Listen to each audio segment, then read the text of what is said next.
Le mal est partout. Il suffit de regarder la télévision, les informations, toutes les chaînes locales ou internationales.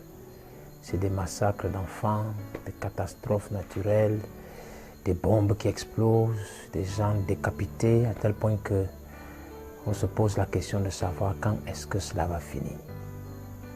Et pour nous qui avons une foi chrétienne ancrée dans nos âmes, immédiatement il y a une pensée qui vient. N'en déplaise à ceux qui n'y croient pas. Mais nous savons que le diable existe, celui qu'on appelle Satan et tous ses démons. C'est lui l'auteur et le consommateur du mal.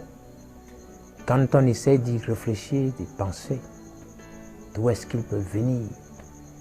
Et on se souvient de quand nous étions plus jeunes, on nous montrait une image de celui qu'on appelle le diable, qui est l'auteur du mal, comme un être bizarre, tout noir, avec des cornes sur la tête et des ailes de chauve-souris, et hideux et horrible au possible. Et depuis là, j'ai toujours cherché à voir cet être, pour que nous puissions peut-être le détruire, l'anéantir, pour que le mal cesse sur la terre, mais je ne l'ai pas encore trouvé jusqu'à aujourd'hui. Mais il y a une petite chose dans ces méditations que nous faisons tout le temps, que je voudrais, si vous m'accordez cette grâce, de partager avec vous aujourd'hui. Le grand prophète de Malachie 4, à qui il avait été donné la clé du grand mystère de Dieu, nous a donné un petit indice très important, un jour en parlant de la démonologie. Et quand il voulait nous faire comprendre le sens spirituel profond, par exemple, de la maladie, dans le cas du cancer, par exemple, il a dit que ça commence par une toute petite cellule. Une petite cellule parmi les milliards de cellules qu'il y a dans le corps humain. Mais cette petite cellule pose un acte, peut-être suite à un choc, à un mouvement inattendu. Elle rétrograde. En d'autres termes, elle quitte sa position.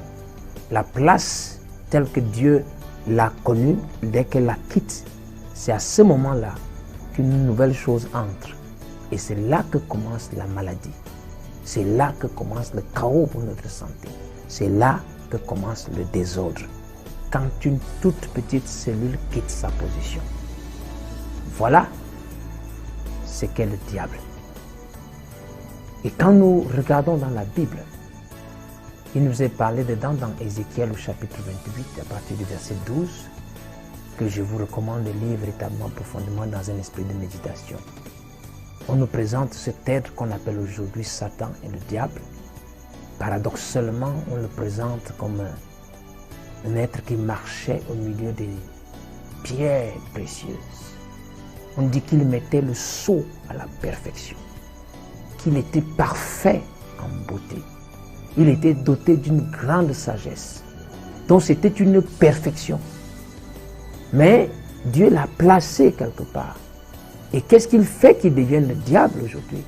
C'est qu'au lieu de rester à la position de chérubin en Éden qu'il était, il a aspiré à quelque chose de plus grand. Il a aspiré à une autre position. Voilà comment le diable a commencé. Un don qui quitte sa place. Un projet qui n'est pas à sa place. Une ambition qui n'est pas à sa place selon l'ordre divin. Voilà où le chaos commence. Les problèmes, les résultats que nous avons, comme on dit, des maladies, d'explosions et tout n'en sont que les résultats. Mais son origine, c'est ça. À partir du moment où l'ordre divin est bouleversé, à partir du moment où vous avez une certaine place que Dieu a connue ou que Dieu vous a attribuée, mais quand vous vous déplacez, que vous écartez de cela, vous laissez entrer quelque chose qui bouleverse complètement tout l'équilibre universel. C'est à cela que je voulais que nous pensions un peu. Qu'est-ce que ça serait, frère, si chacun de nous pouvait identifier, reconnaître la place que Dieu lui a donnée dans la grande économie de sa création et y rester. Alors toutes les forces célestes, toute l'armée céleste et toutes les puissances de l'économie de Dieu travailleront en notre faveur. C'est ce que Jésus nous a appris dans la prière sacerdotale qu'il nous a donnée dans Matthieu chapitre 6.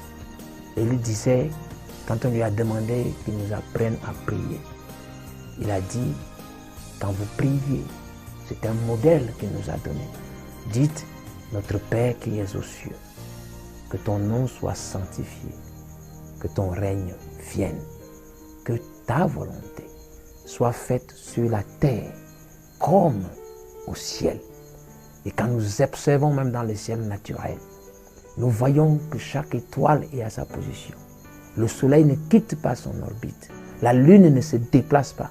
Et tant que tout ce qui est au ciel garde sa position, l'équilibre de tout l'univers est maintenu. Mais quand ça se déplace, imaginez le chaos qui pourra en résulter. Maintenant, en entrant plus profondément dans la dimension spirituelle, la Bible dit dans Somme 119, verset 89, je crois, il dit ta parole pour toujours éternelle est inscrite dans les cieux. Et donc quand nous disons que ta volonté soit faite sur la terre comme au ciel, ça veut dire que chacun de nous trouve sa place dans la parole. Que chacun de nous trouve une écriture que Dieu a rattachée à sa propre personne et à sa vie. Et une fois que nous trouverons cela, et une fois que nous nous placerons à la position que Dieu a connue pour nous, alors certainement, nous n'aurons plus de chaos sur la terre. La terre doit retrouver forcément son équilibre. C'est ma prière pour chacun de nous aujourd'hui. Et j'ai cet appel que je lance en disant, frères et sœurs, même si nous n'avons pas été où nous devrions être, il y a une voie que Dieu a ouverte, qui est la voie de la repentance.